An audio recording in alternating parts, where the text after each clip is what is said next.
eza ba bêtise. Qu'est-ce qui est bêtise? Oui, moi na muto azate nga mwana na nga Abraham, mwana nga liboso, Abraham, Majo, Abraham Piana. Ndoi ya Nozi Mwamba, Roi Soleil. Mwana nga mabele Yann Giacometti, Gianni Versace boyoka. Ozu Daïda, Sore, bana na nga bangwana. Junior, bana na nga bangwana. Ba musicien, baza bana na bisote, toko senaka mabomate. Et musicien soki abimi eza talent na ye nzambe apesa ye. Quoi? Batumusu ba yebite que Ferrego là animaka concert ya suko total na maman ngebi ya wenge musique à tout terrain 4x4 BCBG. On a un souvenir. Oza un souvenir non mais bato ba na biso ba yebite. Mwana mutu azala raté. C'est-à-dire na kati ya wenge musique à BCBG tout terrain 4x4 Ferre aza passager. Aza na kati ya biographie ya wenge kuna zate aza na vocal te. Je vous ai déjà parlé. Évolue parce que ce que tout ni Junior Mwanza nenga vandi boy. Otuni depuis ka misi à vie quadra boya. Ayebi so na misi à maison mère. Na wenge BCBG 4x4 tout terrain aza le roi morné. on m'a dit le bon ma musique orgueil. So ba bengo papa te ba bengo yaya te ça change quoi. Mais à cette de vocal na wenge tout terrain 4x4. Papa, na Manda chante. Na lobi. Le to lo ba Manda chante. Manda chante c'est comme. Na zo ya pe pas vie manda. Ça pasteur ngana simple mondimi encadré ngalo pe na komi pasteur non bengonan mon père spirituel.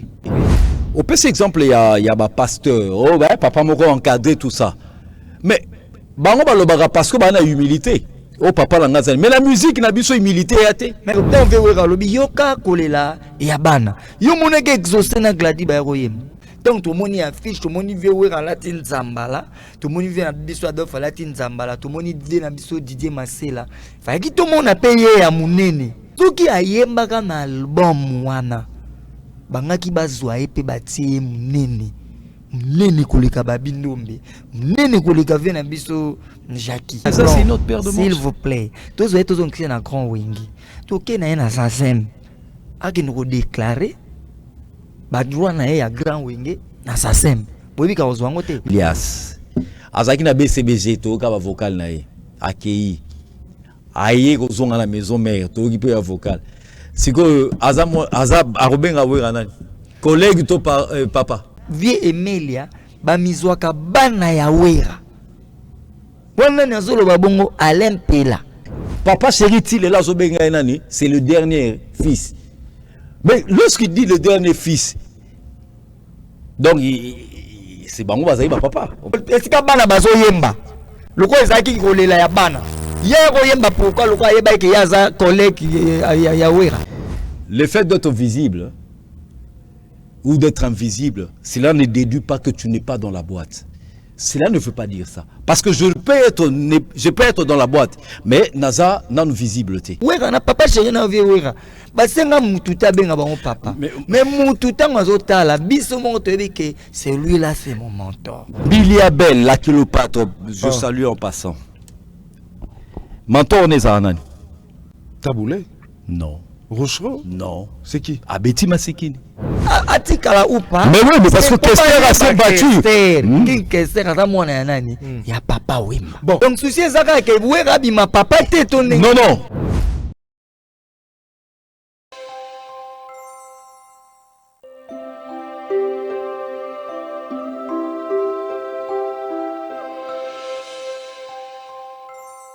Bonjour fidèles internautes, voilà une fois de plus devant vos murs. Aujourd'hui je reçois pour vous deux personnalités congolaises. En face de moi il y a un monsieur que je respecte au fait, hein. C'est le présentateur de HD Ngoma. Il s'agit donc de Junior Mwanza. Mais il a un sobriquet qu'il aime, hein? Il a un sobriquet qu'il aime. Nature. Attendez, Nature, Junior Mwanza, Nature. Mais du moins, il est accompagné des mignons Abraham Porta de Lança. Ces grands messieurs de la chanson congolaise qui ne cessent de merveiller les Congolais. Vous l'avez autrefois connu auprès de JB Piana, dans Wenge Musica BCBG, mais aujourd'hui il évolue en solo, donc c'est avec aussi ces grands chansonniers qu'on va essayer de partager justement ces grands moments de face à Jet Li. À tout seigneur, tout honneur, je préfère commencer par notre invité parce que vous êtes du métier, donc je pense qu'on devrait commencer par Porta de Lança, Mignon Abraham. Bonjour Mignon Abraham. Mobola Koyagate. Ah mais oui, Mobola Messana na yena. Donc voilà, Jama Koya, donc à la stabilité na Mobola. Merci, c'est un plaisir de vous avoir à travers nos murs, mais ça fait quand même 2 ou 1 mois et demi. Do lekinanda kuna bisoté, Taki Dubaï, Massamba Deba. Voilà. Mais ça se passe comment? Ça va? Ouais, très bien. Par la grâce de Dieu, je vous salue. Et puis je salue aussi M. Junior Mwanza Nature. Merci. Ravi de vous revoir encore. Plaisir partagé. Ouais, tous allez. Biso, tous allez peine à programme et belé à part Dubaï. Biso, il y a Yazo Beta, so vie déjà. Nanga Rosala. Et puis, biso, bata première partie. Lelo c'est côté na moni artiste belé va comprendre l'utilité ya kozala ghost ya artiste voilà balongoli complexe et biso voilà balongoli complexe nazo mona monango et lelo biso tokutaki to na ba neti na moment to na ba vacances tozo beta et puis voilà on continue nos boulots. Junior Mwanza, HD Lengi, une émission qui a marqué le temps et l'espace. Ça se passe comment avec HD Ngoma? HD Ngoma, ça se passe bien parce que déjà dans la culture de cette émission, on est en train de promotionner juste l'esprit spectacle, l'esprit conscience, l'esprit préparation. Parce que nous voyons beaucoup d'artistes qui aujourd'hui sont des ambassadeurs de notre culture, mais qui vont à l'étranger justement pour brandir l'étendard de la République démocratique du Congo, ce drapeau qui est en DIC. Alors c'est de cette manière que HD Ngoma a ses privilèges déjà de démontrer aux téléspectateurs de l'Afrique, de la RDC et du monde que nos artistes, ou soit l'artiste, a toujours cette tendance à faire plaisir par des spectacles, par ces belles chansons, ces belles mélodies. Notamment, je pense que j'ai eu même à faire une émission avec Mignon Abraham et un groupe exceptionnel. Et nous avons démontré cela et je profite même d'ailleurs, juste parce que je sais qu'il est très structuré, très organisé. Je suis comme Bouya, hein, tu vas me répondre positivement. Le manager. Voilà, ça se passe bien, merci. Justement, à travers cette émission, les présentateurs, on en a vécu. Est-ce que vous pensez que vous répondez vraiment à la demande du public et des mélomanes, en fait? Mais de toute façon, tu sais, le mélomane aime des belles choses. Les mélomanes, ceux qui comprennent la découverte, aiment toujours de découvrir. Mais je pense que je leur offre quelque chose de très bon, parce que c'est une détente. Ils découvrent aussi certains artistes qu'ils n'ont jamais connus, parce qu'on n'a pas que des artistes connus. C'est pas comme la Porta de Lança, parce que il y a certaines boissons qu'on voit à la pub, je ne peux pas citer le nom ici, mais qui aujourd'hui continuent toujours à se faire valoir, à se faire vendre. Et donc on est toujours là en train de faire comprendre aux mélomanes de la bonne musique que les moments scéniques, c'est un moment de partage entre eux et le public, c'est une interactivité. Donc ça va. Merci, Junior Mwanza. Donc, Porta de Lança, une fois de plus dans nos murs, donc c'est vraiment un plaisir. Nangakyo expliquer bisona nous cause à la ghost. Avantage nini et puis Elo Kwango était yo nini et même pe nini la carrière ya Mignon Abraham. Ouais, au moni quand on est dans ce monde des artistes, il y a des moments où les artistes n'a un et combien on a 2, 3, 4. Du coup, comme on a 6.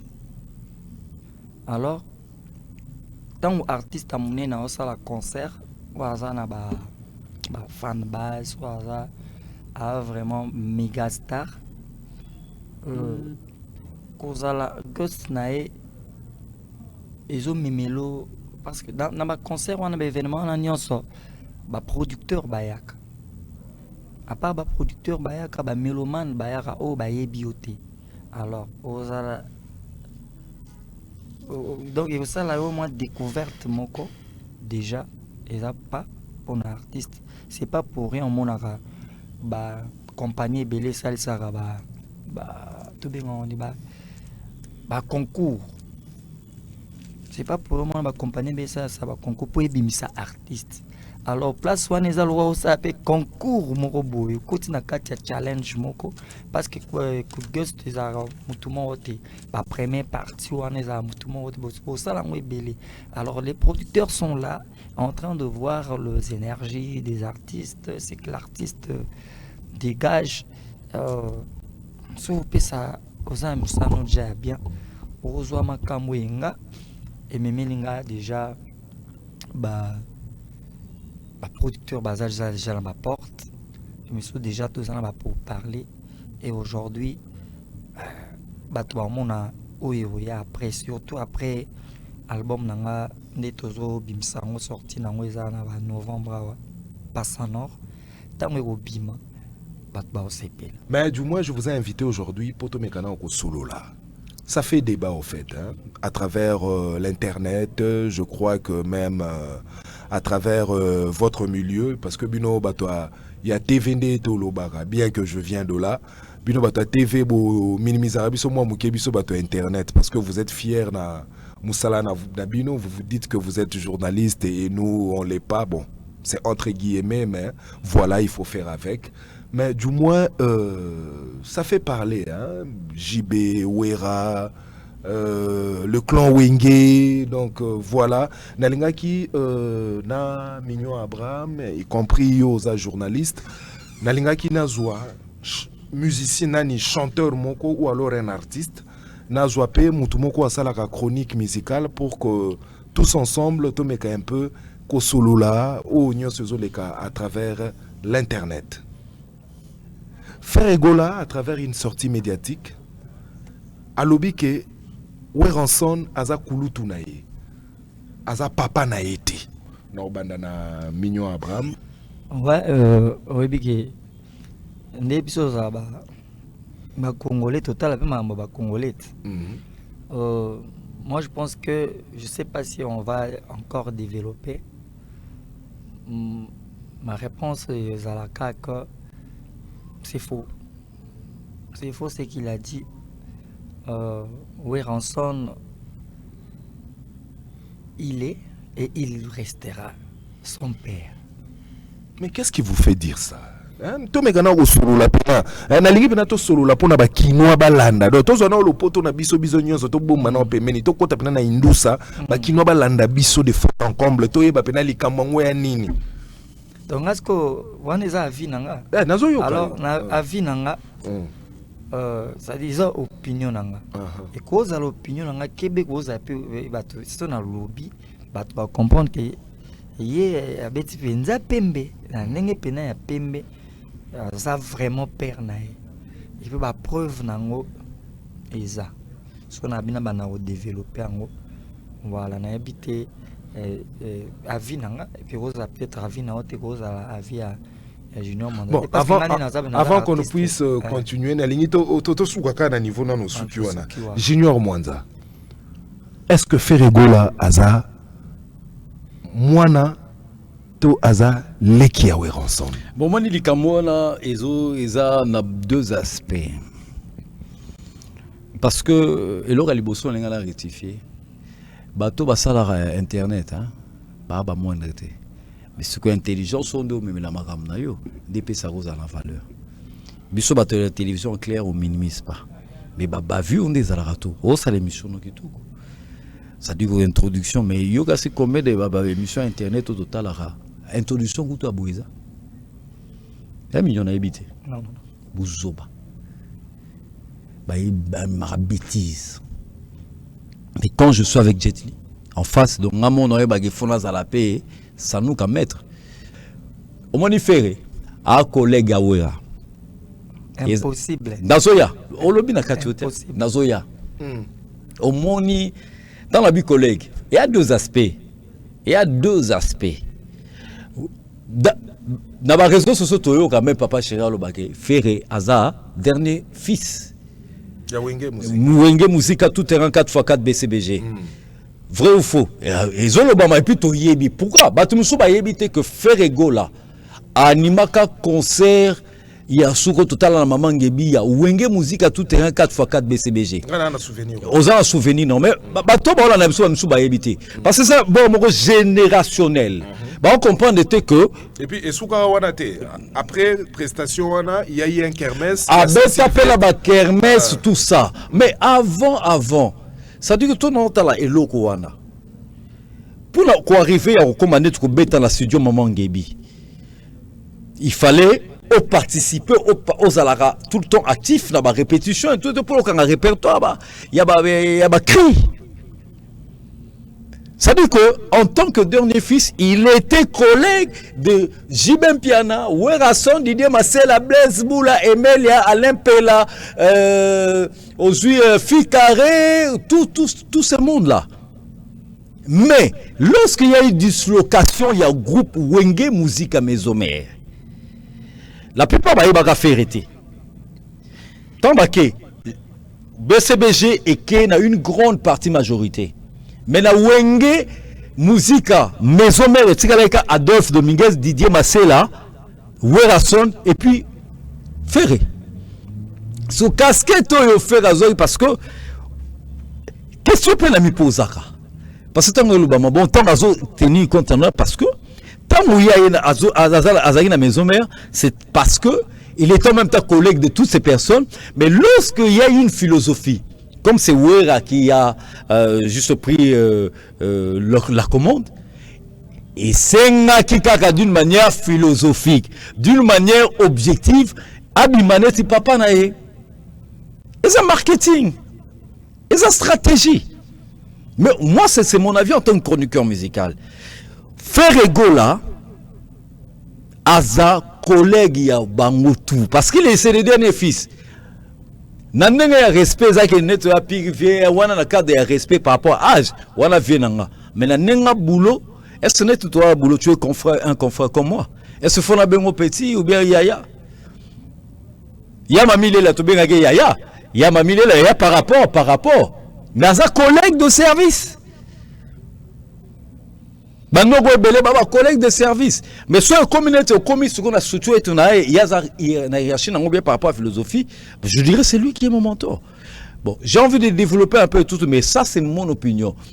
Ferregola était collègue à Werason mais sur le plan la philosophie après dislocation à Wenge musique à tout terrain 4x4 BCBG n'est ça là que par rapport il y a philosophie, par rapport à stratégie, par rapport il y a idéologie, on doit reconnaître parce que si on connaît faire bateau génération c'est par rapport il y a Werason à travers ma chanson à Chaki tout ça, Vita Imana ainsi de suite et puis l'album Oilandaki quoi. Donc voilà ensemble.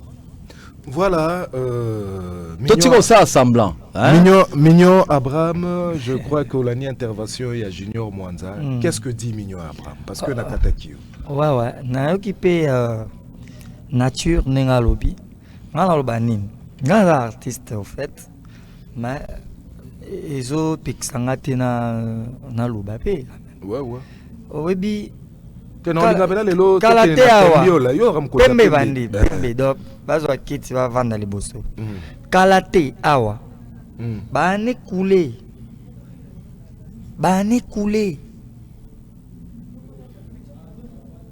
coulé papa Shira yaki alobi mwana mutu azalaka te bana on a comprendre bana na musique bana quoi on bota bango oh fallait on a répondre déjà que bana ya boy non papa chéri baza ba poulet na yo ndeto bengara papa chéri et c'est poulet bon to benga bango ba poulet na yo o benga bango ba ange adorable et ça ba bêtise. Qu'est-ce qui est bêtise? Oui moi na muto azate nga mona na Abraham mona nga liboso Abraham Majo Abraham Piana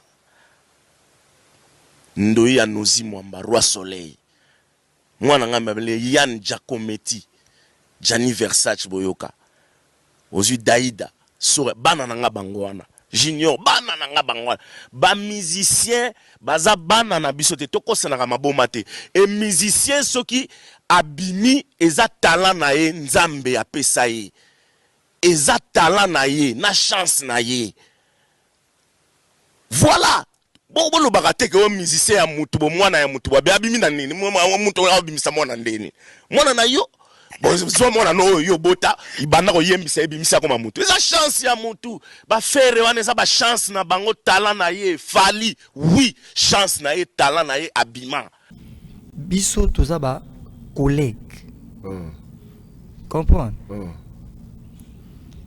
alors wana eza opinion ya papa chéri na premier temps papa zala na réseau pour papa na lobby vous comprenez mais quand on analyse yaka yango payer lelo je pense que Soviet wera à lobby faire à sa collègue nanga bato ba mona ngo normal pour ils avaient wera na lobby mais ceux qui yenda lobby ve wera à collègue nae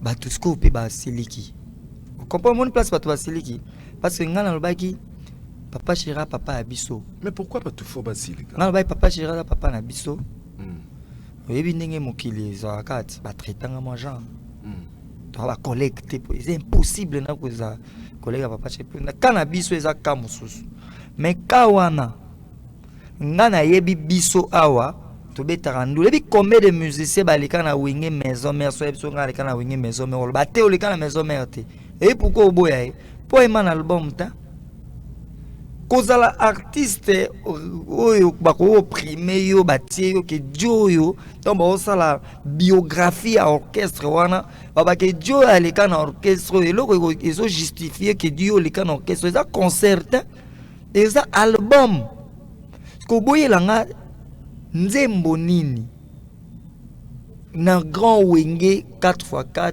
au Feraemba ezada oui ko participer na concert pour net biso to net nga na ebi animateur na eba même pas que chanteur pour Tutu Kaluji chef na biso azana suspension ye batie ya boka bakri ya Tutu Kaluji nga na ebi azana animateur et du coup na wenge de jeux yembité tozi kaneti par exemple pourquoi nabi nazo compter était déjà na kati ya grand wenge tozi ka peut-être déplique pomba bane kula to mona déplique pomba na ba miner baza ba musicien ya vie quadra mais tellement yemba ki kuna te sotu nie lelo déplique oza musicien na biso na za mwana musicien wera pourquoi parce que poto yo ka son ya ko voix ya déplique na album to yo ka ngona maison mère to contre quartier la tente mais ce que tout n'y a c'est que na le capé na quartier ça na quartier latin azaki qui passager et là on muto ke ne braza asali escale na Cameroun mais azaki ke ne braza ça dit na kati ya buenge musique BCBG tout terrain 4x4 faire aza passager azana na kati ya biographie ya wenge kuna zate azana vocal te azana nzembo mais Mignon est-ce que je suis pas d'accord avec toi si tu pardon excuse-moi Junior je suis pas d'accord parce que là je ne vous ai pas donné la parole bien sûr mais c'est pas un bon excuse-moi vous aurez je suis pas pour faire ego là je te laisse la parole mais je suis pas pour faire ego là mais en tant que chroniqueur musical on fait des analyses. Je te laisse la parole, mais je suis pas d'accord avec. Mais est-ce que déplique à ça musicien il y a vie quadre? Mais écoutez, déjà yo reposer ma question mais na lingi bon, je veux pas te répondre quand même. Et ça une façon bon, je vous ai déjà parlé. Évolue parce que ce que tout ni junior mwanzane avant di boy. Otuni déplique à musicien vie quadre boya. Avec soit dans musicien maison mère. Pourquoi? Parce que bisognon so poto mona nazi pourquoi nazi exemple à déplique. Et ça peut-être identique. Et ça t'es pour quartier la thèse qui a battu ça tout quatre été parce que c'est un moutou moko. Wingepe et ça tous en le quoi quartier la tête peut-être le président d'anglais qui papa chéri non. Nani fait railler à côté orchestre tout le monde n'a style moment gibi mais l'album nyonso ya wenge tout le monde a été première fois au bisoto yoka ye ya yembi batu pe balobi bon musicien mongo abimi na dislocation ya wenge toki viwe kalobi yoka kolela ya bana na kati yoka kolela ya bana premier musicien to yoka yemba ko bengani ngali bana ya mvula eza nani c'est lui, c'était lui. Siko soka zaki mwana te anga ya koyemba te parce que na kati ya wenge maison mère lokwa BCBG kenaki boye tozaki na vewera tozaki na ve na biso Adolphe Dominguez tozaki na ngwa kasi Didier Masela voilà ve na biso Didier Masela so pourquoi ve Adolphe yemba ki te pour ya laki mwana te ya zaki mwana te donc Mignon Abraham pense que par rapport au simple fait Oyo Ferré a un album T, donc ça veut dire que existant na Wengete. Non, oui, parce mais que... du moins, non. Tika a formulé question nanga. Je crois que le grand public, peut-être bazana âge nanga, na ba peut-être bazana moissé nanga, bato ba vivra histoire en ya Wenge nenge biso to monango par rapport à âge P. Voilà, on maîtrise un peu. On passe que Wera nani Ferregola azalaki musicien effectif nakati ya wenge muzika 4x4 tout terrain donc le grand wenge. Pourquoi? Parce que bazwaki et il s'est fait que ndemu kile memaka ma réalité nango azwaki kaka nde opportunité ya ko enregistrer te mais c'était un musicien à part entière nakati ya wenge muzika 4x4 tout terrain. Mwanzazaliawa, vous êtes des journalistes. Jet Li. Desi toyoka déjà na couple moko mwasi ya kumbizemi. Et ça la mara. Mwasi ya kumbizemi ba uto sala mariage, mwasi ya kumbizemi ba ozela mwana. Mwana wana batutu ba yebi ke mwasi oyo azana zemi peke 9 mois mututu yebi ke zemit. Nasuka nango yebi msanini. Mwana. Ko mwana wana bota mita kufi. Na wenge BCBG 4x4 tout terrain ada le roi morné mais oui pas bota ma fosa oyema na album eza pembe mwana wana bota mita kufi me famille yebi famille moi c'est yebi famille mobile yebi ke mwana na biso azaki na zemi mwana wana bota mite siko tangu papa eko bota mwana mwasi mwana mususu me akabona ki deja na mama oyo nganga botela mwana liboso nani mwana liboso mwana yako ya liboso otanga oyo aboti na mwasi wana mususu eza lokola ye na kati ya wenge 4x4 bota mite ayiko bota mana wenge musique maison mère nani tata na ye c'est wera. Mais cette renaissance, excuse-moi, mais cette renaissance et ces manifestants qui, lorsque, à moins qu'il a signé au moment non, ben y a une renaissance, mais j'ai oui, bien dit. Mais ça dit que tant que nous renaissance, ça dit quoi? Par rapport à bas propos, on a tiré renaissance. Oui. Pour le Tolobanini, le fait que Azaki déjà effectif na groupe Wenge BCBG tout terrain 4x4. Azaki répété, Azaki accepté. Et lorsque Toutou Kalouja a été suspendu, il faut le conseil, mais sanctionner les amis. Tout le monde a la TV d'archives Ezali, qui est Azobouaka. Bon, alors bien le Gomoko, n'a pas continué Kimanga. Mon exemple na PC, Ezaka Oye place Tozali. Na lobi bamona ki Azobouaka. Na studio. Na pese exemple moko très capital. Moi si ozali na zemi o abotaki morne, ali aki tondolo te. Ali aki petondolo. Ali aki eloko eko kimisa noze. Mais aux artistes. Ya ona lobi non. Aux artistes. Mais babiloko mususu esalemaka, emso bandango na conseil. Ya ona lobi te. Na lobi mais ceux qui me conseillent. Ezali pas ozolo ba. Ba chat abeti comme assez comme de vocal na wenge tout un 4x4. Papa, na lobi Manda chante. Na lobi. Le to loba Manda chante. Manda chante c'est comme. Nazo ya pe pavé manda. Na lobi. Abeti combien de vocales? Voilà, zela. Nazo ya pavé manda. Na lobi boy. S'il vous plaît. Abeti combien de vocales? S'il vous plaît Mwanza. Na lobi boy. Mwana o abota papa. Na bien. Na bien. Yo raté ko bota mwana na mwasi ya liboso abota mi mona. Ko ozu mwasi mususu boti ne mwana. Oyeza mwana na ke yoza mwana liboso te po oza ndeko no moko ota ko kufa donc yeni mwana. Mais ça histoire. Mais l'histoire reste l'histoire. Mais si ko biso tozotala nyonso o ezo pema. O ezo pema eza album. Mtango totanga koma vient na biso Manda chante. Vi Manda chante yo kaki vocal na ede na kala ibui. Ayemba. Mais si on ngala lobaka na kala ibui. Te ayemba pe na ba nzemo. Mais ayembi déjà. album plein d'histoire. Ya mutu yango wana na zoloba. Dans lobby et au fait aujourd'hui, Mignon Abraham, je sais que tu es un grand artiste très intelligent et je respecte ton intelligence. Mais là, il a expliqué.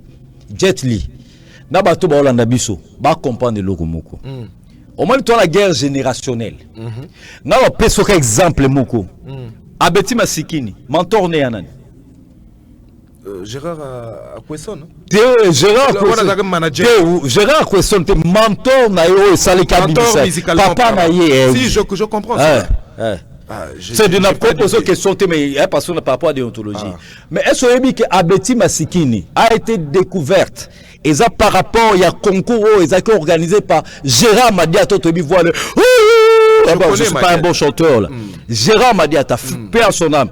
Coup de chapeau à ces grands artistes. L'un des plus grands musiciens. Mais c'est lui qui est le mentor d'Abeti Masikini. Et ça qui est concours? Concours. Organisé par Madiata. Non, c'est juste pour dire quoi. Et ça artiste c'est Moussoussou. Babima na banenge moko mais par rapport non, Ferré a montré de quoi il était capable lorsqu'il était dans Wenge BCBG 4x4. Impossible. C'est parce que le fait que de livrer papa ton dimaka ataba valeur à bateau. On m'a le ma musique orgueil. So babengo papa te babengo yaya te, ça change quoi? Mignon Abraham, lelo jibem piana. Ça change quoi? Ferré nani. Oh, papa. Et ça, il est au Moro. Moi, je suis papa chéri. Moi, je suis vieux. Non. Parce que JBM Pianazo reconnaître Ferré le coup la moi. Si on a bêta na belo mo. Au moins pourquoi baloba moi na. Moi na on opeto loba wana. To wela rateke moto face à papa nanga. Vous comprenez? Voilà. Tozo wela yango te pourquoi? Parce que papa chéri azana bana na biologique. Azana Abraham, azana Daïda, azana Soraya. Ba junior. Viewera azana ba exaucé na gladi. Woni za bana biologique. Nazonga na iloba moko so mwana soki oki na nzela ki ngongololo ki ngotobenga nani? Mona pétrole. Est-ce que pétrole nde botié? Pétrole botié était. Ba jomo batanga na ista. Est-ce que tu penses que nous avons un pétrole ou tout ça l'arabien? Pourquoi pas tu as moi azoteka pétrole? Nazoya. Moi na ista te mteboti. Moi na mai. Vous comprenez? Ça dit eza ba kombo kaka eza moi voilà, c'est le mais Fandi Bongo. Nabi yo za pasteur. Oza pasteur. Nga za simple mondimi encadré nga lo pe na komi pasteur. Non bengo nani? Mon père spirituel. Ezate ki bazolo bango ke yende muto aboti non, aza pa père spirituel na ye. Ba vidéo ezali. Donc on veut lobi yoka kolela ya bana. Yo moneke exaucé na gladi ba royem. Ba royem matin na nzembo nanga. Kene ko se documenter tia code moral. Oka papa chéri lobi oki bana ba konzemba. Donc bana na ba onzemba on eza Daïda te eza Soraya te. Eza biso ba artiste ba musicien. Vous comprenez? Ça dit na ba émission ezali. On a mona yé moko artiste. Même ma concert, na auto concert moi c'est sûr ça qu'il y a Bercy, il y a Maison Mère. Avaye ma vocale. Albi na vewe mon père. Pourquoi yé moko nanu? Ba seru wana zolo ba mon père. Ouais. Balobi, Zembo et ça pour la patience et la longueur du temps. Phénomène. Voilà comment tu as grandi, hein? Mon père. Na émission awa na Côte d'Ivoire. Abi we ranson, aza lokola papa na ye. Ye moko nanu. Aza lokola ne veut pas dire qu'aza papa. Non mais oui, mais musicalement parlant. Je comprends. Toujours sur la cas musique. Cause la papa, sur la cas musique. Cause la papa na cause la papa on a autoloba. Il y a poso, makila. Non. La musique. Parce que artistiquement parlant, Mignon Abraham, artistiquement parlant, évidemment, tu viens d'évoquer un point très très important. Oui. Lélo, tout le monde a. Parce que on peut bana, dans l'église de réveil. Voilà. Ça dit que, oh, père spirituel, là, tout le monde encadré. Mais ça revient dans la musique. Parce que lorsque Ferré, Azaki na bango nyonso na Wenge 4x4 BCBG. Ça dit qu'il a été encadré aussi. il a été, on lui a donné des opportunités. Parce que l'opportunité, on peut ça qu'il y a Liboso, tant on va suspendre Kalouji, à animer. Mais déjà artistiquement, c'était très bon. Bazaki Bana, Yaya Naï, parce que Bazaki Vieux Naï, Azaki Petit, Yaya Naï. Ok? Mais tant on Koti, tant on va Kabouani, Aïe na maison mère. Effectivement, tu as donné des trucs. Mais est-ce que c'est important? La question a quand même posée. Oui. Au petit exemple, il y a un pasteur, oh, ben, papa m'a encadré tout ça. Mais, parce que a humilité. Oh, papa l'a ngazali. Mais la musique n'a pas humilité. Mais pourquoi humilité? Mais c'est parce que les hommes nature, il y a l'artiste congolais. Mais c'est ça, l'artiste congolais, bah, ingrat. Junior Mwanza. Bah, ça, ingrat, parce que comment est-ce que lui, quand il dit que c'est, bah, ça, yaya ou collègue. Est-ce que son habit quoi yaya nangai ou bien soit collègue nangai, c'est insulté? Non. N'a insulté aussi. Mais parce que nous avons le temps de partager. Ngamoko na yebi que o aza yaya nanga. Ngamoko na yebi que na reconnaissance on a que o papa nangai. Mais le but est que na sens on a passé au bien. Mais l'homme s'est rappelé stratégie marketing. Il y a marketing hein. Dans la besoin na CP sa papa. Ça dit que yaya nanga na kobe taper loko moko boy. Problème c'est comme mignon ba mezawana. Noti vous par exemple. Aujourd'hui, vous défendez l'image ya BCBG parce que yo tant au bêta, on sentit que malgré ça la touche na yo identité na yo, mais on sent que au Wuta quelque part et on sent que c'est Mignon Abraham, biso to yo Madiba, to yebi na ba Kombo et tout ça, mais Abraham, qui t'a donné ça? Mais c'est papa chéri. Mais bien sûr, mais tant on appelle sur Kombo là, mais la reconnaissance aux gens par respect, on comprend que celui de mon mentor. Oui. C'est mon mentor. Exactement. Ok. Ouais. Jano Bombenga, obi mentor naï. Jano Bombenga, obi mentor naï. Yabi mentor Jano. Mais Kabasele Joseph, Kabasele Joseph, Grand Calais. Voilà, tant ba doté Nico Baké, ba Rochero Baké, ba Montou Baté. Jano Bombenga tika la kana ya a formé Vox Africa. C'est son mentor et il le dit. Jet Live, s'il vous plaît. Bon, pardon, n'a posé une question Moko Kimanga. Junior Mwanza. Oui. Je constate que vous êtes marié. Oui. Parce que dans mon alliance. Ah, yo, il fallait la bombe. Donc voilà. Au Bali, tozu wenge loko la maman. Oui. Tozu wenge loko la nda kwa bapa, ya ba parents. Fere na wera babimi na kati ya wenge loko la nda kwa ba parents. Voilà. Maison mère et botami. Ndaku ya bayaya. Et sika wa pipe tokutaki ba administrateur misatu. Weranson, Ngwakasi Didier Masela, Adolphe Dominguez. Oye leka esi leka, mibale bayaya mibale bakei, batikeli yaya moko, ndaku wana balobi bango bake sala vie na bango esika mususu. Mais bazalaki bango moko te tango ba créer société ngo. Bayaki pena leki na bango moko ya suka o azaki na monopole. Akendaki BCBG papa. Akendaki Bestana. Sa question nga pardon to koma po wana. To koma wana. Bazaki pena leki na bango asuka. Mais leki wana zaki na monopole ya parole te. Pourquoi? Parce que amemaki ba parte na kati ya amemaki action ata mon côté na kati ya société yango. Donc azaki na ba parte ni na nature ou alors na ba chiffre. Ozo comprendre. Donc wana ndefere. Ozo comprendre. Bon, sikoyo mwana oyo alongwe epa na bango. Ake na société ya yaya. Bazaki na bayami sa tu bayana balongo atikali na yaya moko. Il s'avère que yaya wana a recruté peu personnel ya sika. Bazo benga ye papa. Formateur, papa, oui. Papa, formateur, tout ce que vous voulez. Mais puisqu'on parle de papa, tout on a papa. Parce que Batouana expérience, il y a musique, on est propulsé, bango ba vivre en tout autour, il y a Moutouana.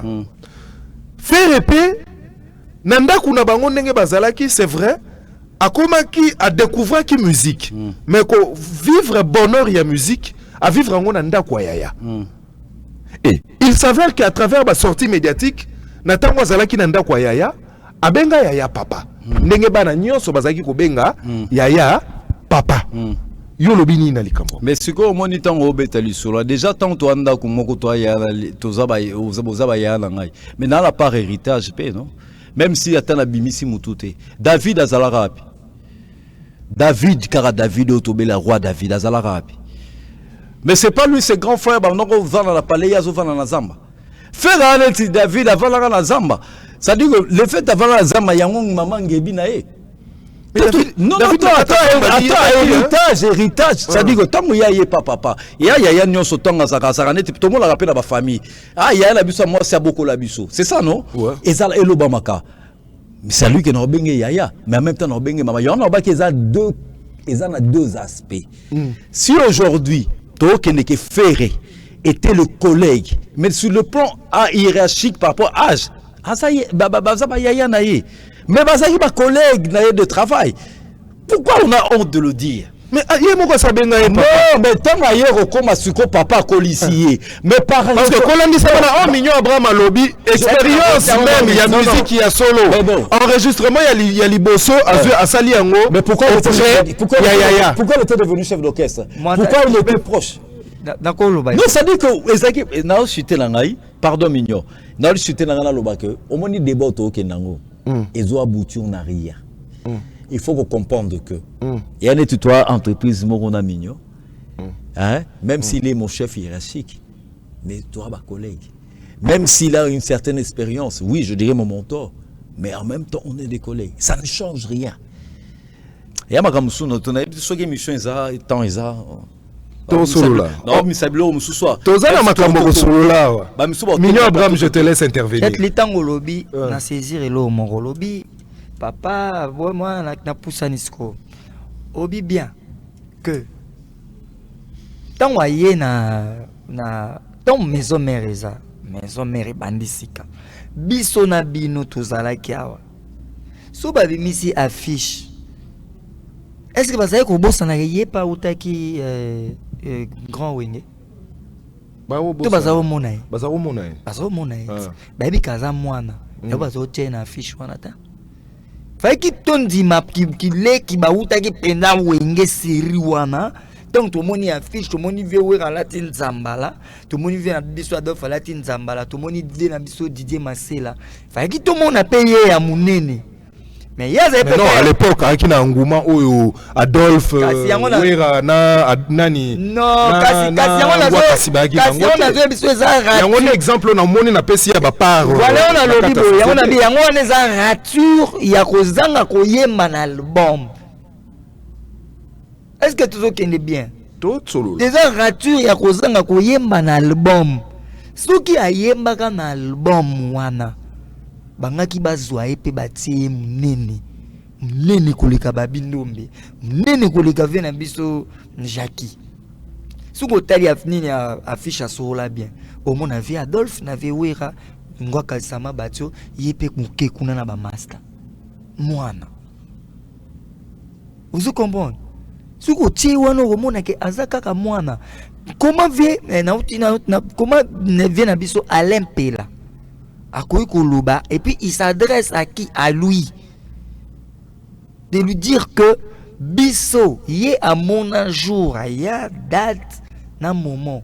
Yé moko, na vie Emilia, ba mizwaka bana ya wera. Wana nazolo babongo Alain Pela, chef du gouvernement.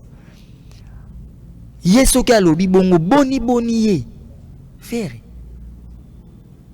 Pour y azaya na eti azolo banazolo baboé attends que kulutu na yo que wera c'est ton mentor, c'est ton père. Et bon soinga na lobby que Ferraza cofondateur ya wenge maison mère yo lobani.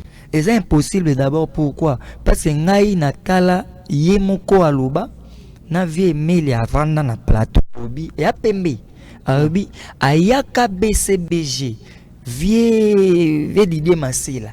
Vie na biso Blaise Boula. Ou tu as vu ça à Mastandeni. Ou tu as l'émission en Tekalatea. Te ayaka BCBGT, to déformé histoire. Non. Wenge et Kabouani. Kabouani. Wenge et Kabouani avec une référence nanouté parce que à l'époque Azaki gros poisson té. Voilà. Azaki dans le recherché auprès des grands. Voilà. On s'en comprend tout solo la bien. Si. Et puis ba musicien bongo pe à l'époque Bazaki pe belé na Wenge. Voilà. Bazaki pe belé. Ba aimer la pe Bazaki ba danger té na Wenge. Bien que Bazaki ba qui ba empreinte. Ayemba ki na album. Solo la pembe plus qu'on to solo la pembe. Dans le but que ba musicien est belé. Pe na Wenge bazalaki ba grosse popularité.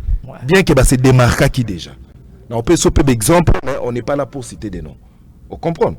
Donc, Soki, Alongwaki, na Wera, Ndaku Moko, na Didier Masela, na Vienanga Adolphe Dominguez, baké quelque part pour Basala, et Loko Moko, bien que, apport na Yezala qui est insignifiant, par rapport, il y a 3 leaders Rwanda, qui déjà na Grand Congo. Est-ce que vous pensez que le simple fait qu'il y a koleka, passage na ye na Wenge, grand public, il faut ignorer Yango ou bien il faut considérer Yango? Est-ce que même Bisso na BCBG, il y a des musiciens et belé baleka na Wenge BCBG ba betape ba concert. Ils sont basés belé. Mais bazo compter bango te parce que ba yemba ki kaka na album te. Nga zo fanda na esika moko. So ke pa mundele lelo. Ok ko s'enregistrer na SACEM. Obeta na Wenge BCBG. Oui ou non ndenga na eboye na ko s'enregistrer na SACEM na lande là-bas ba droit nanga. Ndela oyebisa. OK, c'est bon, yaka monsieur to koti na bureau. OK. Asimbi stylo oui na beta ba concert. Bon non, to kena na ba concert te. Oyema na album ni. Ona yema na album te. Tout ça nous batu papa. Mais ça c'est notre paire de manches. Mais yango na nazo baté. Tous voyez ce que tous c'est un grand wingi. Mais c'est une autre paire de manches. S'il vous plaît frère. Tous voyez tous c'est un grand. C'est une autre paire de manches. S'il vous plaît. Tous voyez tous c'est un grand wingi.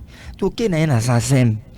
A qui nous déclarer ba droit na ya grand wingi na SACEM. Bobi ka ozwango te. Mais ba ko compter était parce que ayemba na album te nango na uzongeli même na maison mère wana il y a beaucoup de artistes au les kana podium wana de fait que bayemba na maison bayemba na album te bazo compter bango te première fois yo yeba oyoka ye ayembi ezala na maison mère na grand wingeti so maison mère pesa qui sous exista qui te peut-être tomato yoka epeti mais nazoya si vous Mignon Abraham Alobi sans support phonographique Lala Pongi Junior Mwanza. Bon au fait Mignon Abraham moi tu as donné un exemple évidemment je respecte ça mais problème l'engé ya nini ngala okendete na makambo ya oui ya ba son nini tout ça non n'est par rapport ya ato music album suka songo ifo sani faut mettre un concert non Junior Mwanza tozozonga oyo yeba musicien auti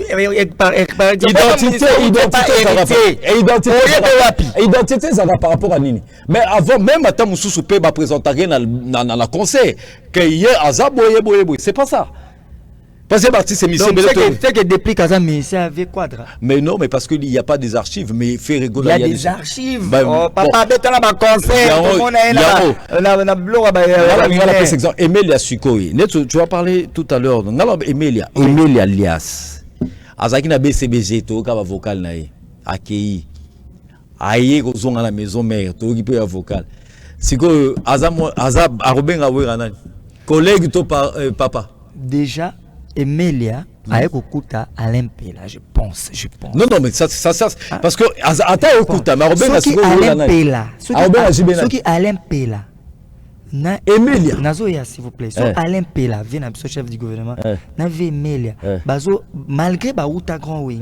Bazo benga déjà wera papa. Est-ce que yebi que na histoire selon histoire yuzo batozonga sima tozongi sima. Ezana moment moko be papa Chirac na poto. Jour allié dans la Zamba play.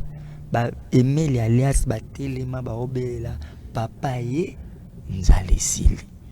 Pourquoi ba benga mais papa eza par rapport il y a parce que nga que sorti. Nga papa omoni logo mignon. Sois d'accord avec moi. Omoni la musique à Congo. Jet Li et là on a comprendre eza que tolingi boy.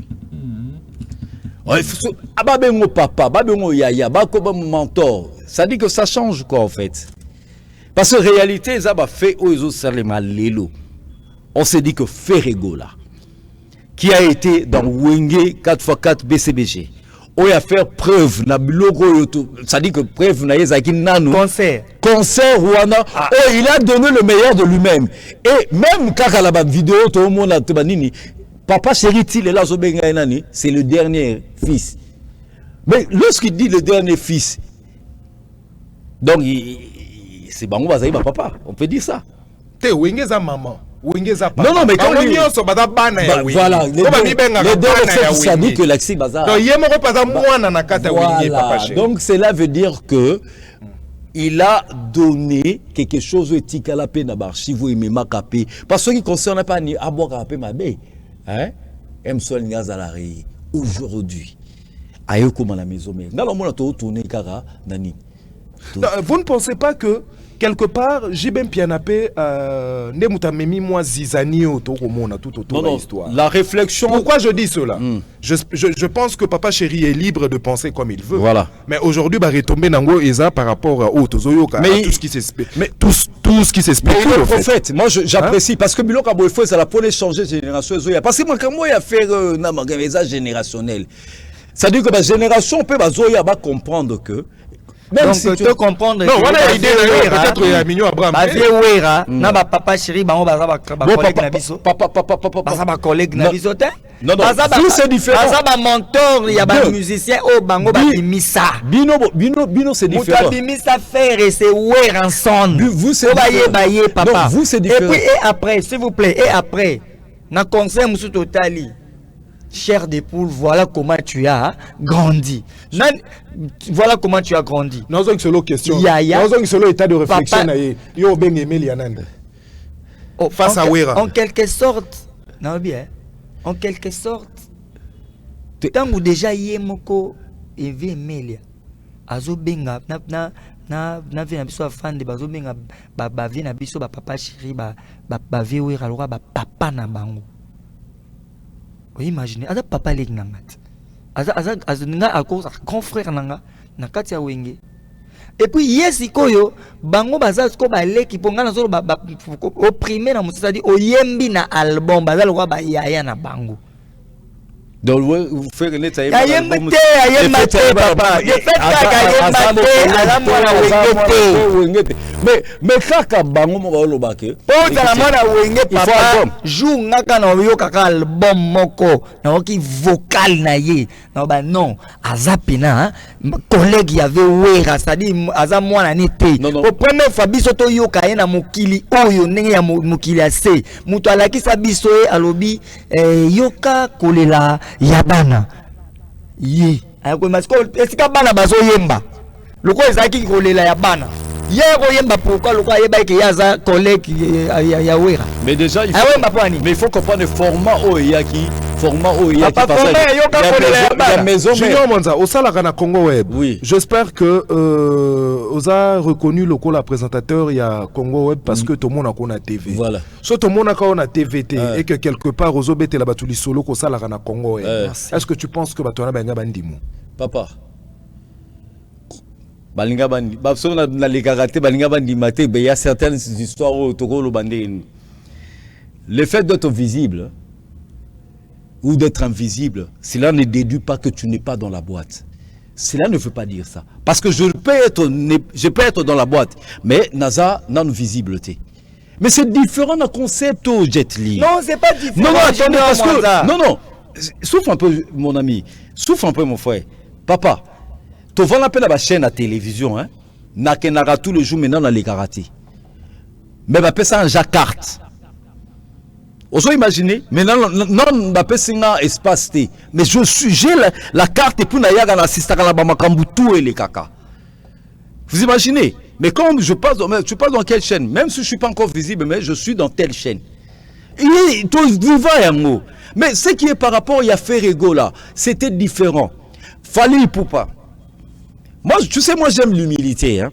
C'est un artiste que j'apprécie énormément parce qu'il a bien dit clairement ce qui a les lots. Naïebana, oui, parce qu'il a dit tout, parce qu'on l'a su, mais il était dans Talalaton, il a vu tout. Tu comprends? Mais qui l'a fait découvrir? C'est Kofi Olomide. Il fait rigoler, mon faire découvrir. Non, je dis que Makama fait rigoler, j'ai bien dit que Nazobo, il a deux aspects. Nalobi a bien au départ, mignon. Nalobi que, en tant que temps, il y a Wenge Musica, tout terrain 4x4. Si, comme un passager? Non, il n'était pas un passager. Passager parce que le couple s'est disloqué. Voilà. Tant que passager, mais il était dedans parce qu'il a été actif. On l'a vu archiver ça par rapport à Yanni Oyebani. Si tant que Bakabouani, Serralien, Didier Marcel, Werrason, le 4, Sali Wenge musique à maison mère. Non, il y a ça Wenge musique. Non, il était là. Non, il y a Mutukutu Akota Liboso na Serge Mabia la. Il y a un lobby. Mais il y a Outa Grand Wenge. Il était là quand même. Il était là quand même. Par reconnaissance ou non. Mais il n'y a pas Serge Mabia mais par rapport il y a aptitude ou bien hiérarchiquement par rapport il y a connaissance il y a Wenge parce qu'il était déjà dans Wenge. C'était différent. Donc pour dire quoi? Ça veut dire que lorsqu'il dit Wera c'est par exemple c'est mon père ou pas merci papa ou pas lui-même. Tu vois, mais moi je trouve que c'était une stratégie, c'était une reconnaissance. Et aujourd'hui, quand il dit qu'il n'est pas mon père, c'est un collègue, c'est une stratégie encore. Non. Quand on parle de collègue, c'est une stratégie. Moi, quand je le dis, ouais. En fait, aujourd'hui, il y a la collègue quand il était dans 4x4. Mais dans le but bien, bon, je me répète, moi, je dis, deux phases, deux aspects. Il était dans 4x4, le dernier fils. Le collègue, en même temps, il est, tant qu'il y a une maison mère, pour qu'on soit plus explicite, il a travaillé avec Bassel Balbo Mebele. Et par reconnaissance, on l'a compris, que Ferregola a tel talent. Oui, on peut dire que c'est évidemment, la reconnaissance, il s'est dit, papa, merci. Yaya, merci. Yaya, papa. On peut le dire ainsi. Mwanza, excusez-moi. S'il vous plaît, c'est que j'ai constaté, quand quelqu'un est en train de chercher le pain, tout le monde sent ses parents. Tout le monde, il est bien avec tout le monde. Mais tant que il lit pas, on a roulé, azu makasi atamboli, batu maman stanaï. Vous comprenez? Et comme tant que yozo luka, yozo singa. Tant que yozo luka, oza mutu na se, oza respect, oza boy. Waneza et comme makamna biso ba congolais. On a comme na kati sa biso ba musicien la culture na biso donc yo zoluka eloko kozinde oza mwana malamu ozoluka poto oza mwana malamu donc ozwi yango osomi mutuka otongi ndako mutu oya oazali kopesa yo nzela ozwanga komi camarade na yo wani komi sorte monga na mona ngo eza ingratitude eloko na oloba na suka eza boye est-ce que kobenga Wera Yaya pour Mignon Abraham, est-ce que élésé eloko moko parce que mutako za appelé qui a mutu mais azo respecté mutuana et puis azo honoré pe o mutuana sala likolo ya existence na ye. Donc d'abord on a des contexte nenge na zape na part ya Mwanza. Et ça na des contextes. Déjà tant bazawana bengake déjà papa tabengake ya vie. Ah vient sonner. Oso comprendre. Mais dans contexte musical ça va rien enlever et pas à artiste ceux qui atali nzela outi na muto akotsa ki na studio abimisie lokola mwana ya kobenga ye papa juste car ça côté musique balobi te ki akomi faire rigola makanda te azani kaka kombo na wana babenga ke ya mboka mais côté musique lokola ye mongati ko naza peka epane moko nga au fait na tsala mingi makambo akala bato baloba makambo ba double discours au fait naza côté kuna te nga lokola na tala ye aloba ki Werrason c'est mon père parce que ye ne mutu asala ki na ye banana mokili malgré que nazalaka na bango na grand wengi na landa maloba ni wana eza pembe donc ekolongola e lo côté Wera spebe asengi epebe Wera na papa chéri na vie Wera basenga mutu tabenga bango papa mais mutu tango azotala biso mongo toyebi ke celui-là c'est mon mentor oyo aza mwana nga tolongo tozwa nzembo wana ma Chantal kasi oyo eza na nini to banira yango to boma yango kaka nous sommes arrivés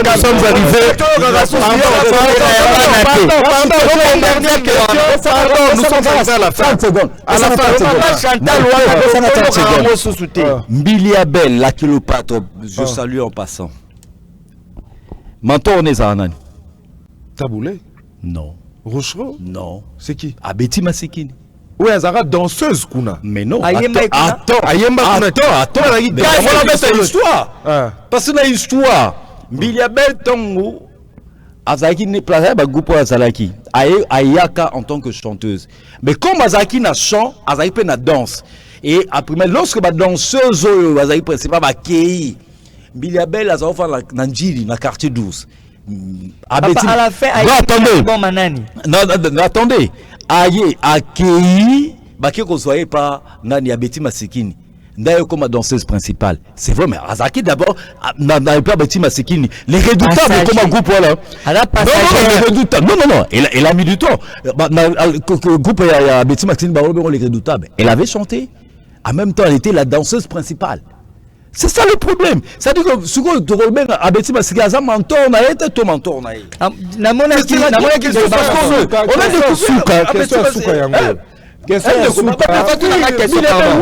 débat moko, s'il vous plaît. Nazongeli ka jet li.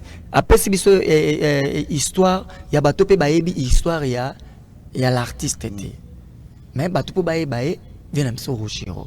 Donc pour nanga mentor na eza Rochero. Parce qu'il y a un album, avec plusieurs autres chansons. Voilà. Mais pour les donc Bazala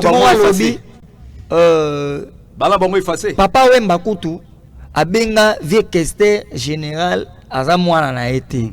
Mais Papa Wemba na même chanson en kaka. Il y a blessure. Voilà. Papa Wemba dit maman boboti na matanga mwana. Babi misiemo payaro pasi pema wao. Na petit quand soka po eza manga chanteur na oloba. Vous comprenez? Abi mama moboti na matanga mwana babi misie mopaya. Kaka na même chanson alobi na maternité ya viva. Kangela ki makolote. Na maternité basalaka nini? Babotaka nani? Moi. Mais son de la viva, tu nous t'atigala dans l'orchestre. Atikala ou pas? Mais oui, mais parce que Kester a s'est battu. King Kester a mwana ya nani? Ya Papa Wemba. Bon, début à maison mère ezaki orchestre Wera té. Ezaki orchestre ya Wera, Didier Mansela, Adolphe Dominguez. Tokobenga lelo Ferry mwana ya nani? Parce que Adolphe Wera na Didier Massela basali pe album o esali pe succès et memi bango pe na basal na poto. Oui. Ya minene pe obiso to yebi. Oui. Ozo comprendre? Oui. Siko tokoloba nini? Mignon Abraham. Tant BCBGP kei Papa Chéri bakenda ki Papa Chéri Ale Makaba ba wanda pe wingeda. Alain Makaba na Blaise Boula. Voilà. Et ça même histoire tena Wera nanan parce que Alain Makaba na Blaise Boula ba humilité. S'il vous plaît. Babeta ki album. Oui. Je peux répondre. Babeta ki album titre nango Titanic.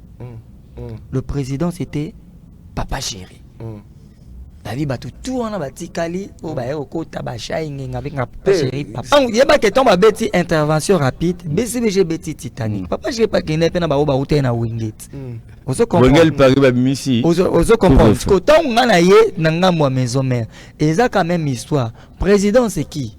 Donc album mi bandi pena que intervention rapide c'est Weranson. Ozo mona Wera.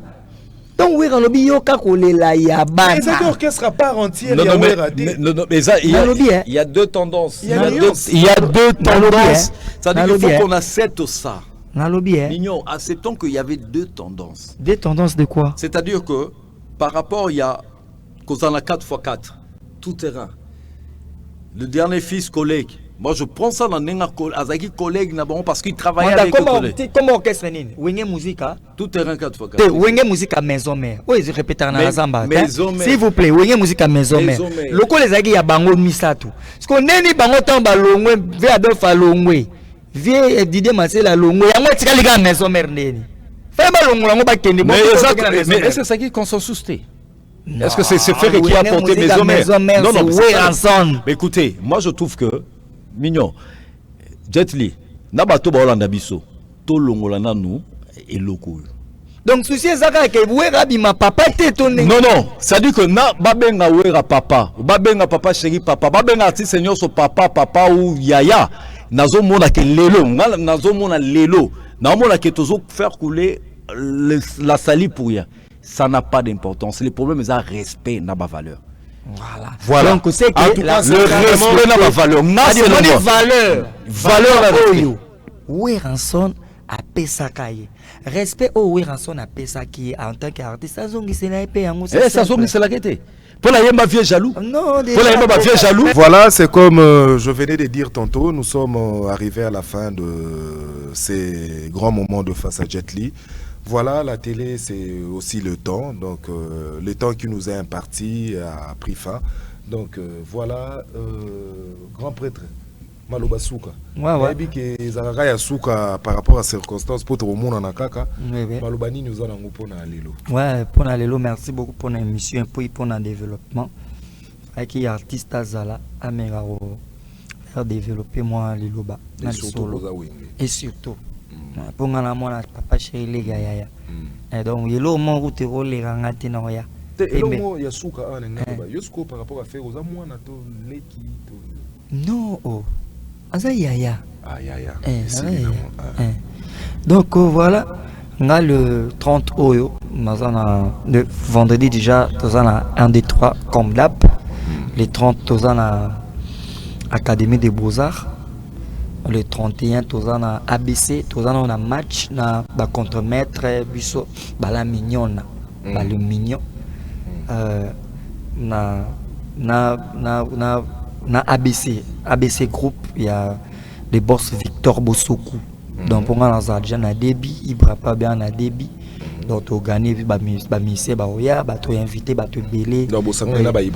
Voilà, tu as tapé un match amical, match d'amis et tout. On a invité Junior Mwanzaye à la fin. Merci. Tu as ABC ensuite hôtel à Lemba en face africaine. Tu as Pansante Kewana, tu Yembi, tu voilà, après le programme sous les mais toujours rendez-vous na biso et ça monitosa car na problème il y a invitation Ezayanana Boduga télévision ou bien au invité individu Jet Li. Na invité d'abord un individu Jet Li pose image pour Mimana Nana Boduga télévision. Tu sais que tu as invité Nana Boduga voilà. télévision. Merci. Et puis vous écoutez déjà ça l'a invité à Libela. Mère Nana Boudouga, il y a oncle, mon directeur Edi Badiata, na pesi Bambote, na pesi les Kaouka par Zouzou Bambo Théâtre. Et puis sans oublier, mon album sort déjà, Passe en Or. Et le 27 et le 28 décembre, tout ça à Orléans, Bakuto Bafungola, Potisiko Nano Bafungolite, Boyebi. Donc le 27 et le 28, déjà programme exact, tout ça à Orléans, billetterie déjà toujours tia. On a profité de saluer Tony Kimpio Bling Bling, sans oublier Venangali Numupangida de Paris, Luxembourg. Puis moi, il dit la rendre chez elle, photocopie, Namoni, Minion Mupini, Yadonti Kapila, Harmonie Mupini, Rita Kabundi, la maman du peuple, sans oublier Niki Lovalova, la taille du cheval. Depuis Napé Simbo, Tina Steve Kaipa, Dav Kaipa. Na pesimbo tena batutu batelebiso Ali Denewa de l'Esperlatif, Ibraden Jones et puis Giné Molengi les vainqueurs, on est ensemble, Junior Mavungu Maison, Chenel sans oublier Masaranga Moro Yannick Nteka les multiplito. Pembe. Voilà, Junior Mwanza, qu'est-ce que vous avez à dire? Je tiens à vous remercier infiniment, je tiens à remercier Mignon Abraham, bon vent à toi, Mario, que nous avions eu... moi, à vue contraire. Hein. Ça a toujours été. Mais, Ferré, Botchagé Pevpois, dans le sens que il est le dernier fils. Hein, le dernier fils, il y a Wenge Musique à maison, il y a Wenge Musique à tout terrain 4x4. Et puis, en même temps, à reconnaître Papa Neureza, deux aspects. Donc, tout le salon polémique, il était là.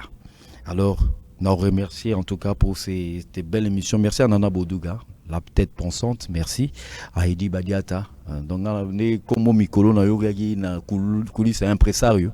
Plein de bonnes choses à toi. C'était ballona quoi. Edi Badiata, ya Nana Boduga. Moi j'appelle l'intelligence au service de la nation. Moi si mon copain ça dit que batonga bafinga aza toujours.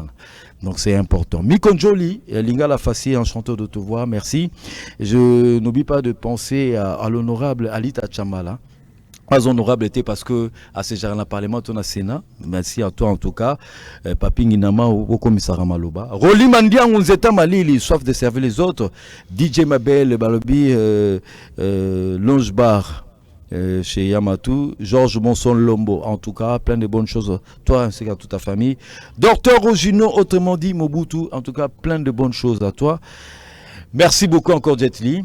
Tu comprends que ton distraction est générationnelle. Il faut comprendre que il faut tout évoluer mental na biso. Babengo yaya, babengo papa. Ça ne change rien. Et là on tout luga que génération ba pesa des valeurs. O azaki mentor na yo, o bimini pesa ka ba tout valeur. C'est tout.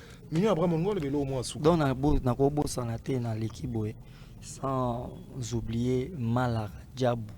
Le mystérieux, Malara Diabou, le mystérieux 3 fois plus que Satan. Voilà. Voilà, Tokomi vraiment Nasuka il y a interview Nabiso. Je vois comme ça, il y a Théo Zambruta. Il y a Théo Zambruta. Nabiso Noviemoro, très bien, très simple. Bon, voilà. Théo, découvrir au CP là. Fatima Ambaloma, la petite cigare. Je vois aussi comme ça, Swazi Matata, Éternité. JR F. Daniel, il y a Ornella Moussa, Jimmy Lafleur, pourquoi pas Diedongani, na Canada, Eddie Badiata. Donc Dominique Litanda Dom, je vois comme ça la bande passante télé ou merde. Belele Nambongi, je vois comme ça Astrid Yende. Astrid Yende, Moninga Yanana Boduga, la surnaturelle. Donc voilà, nous sommes. C'est à travers ces mots que je clôt cette émission d'aujourd'hui. On se retrouve très prochainement à travers une nouvelle série d'émissions. Ciao. Merci beaucoup.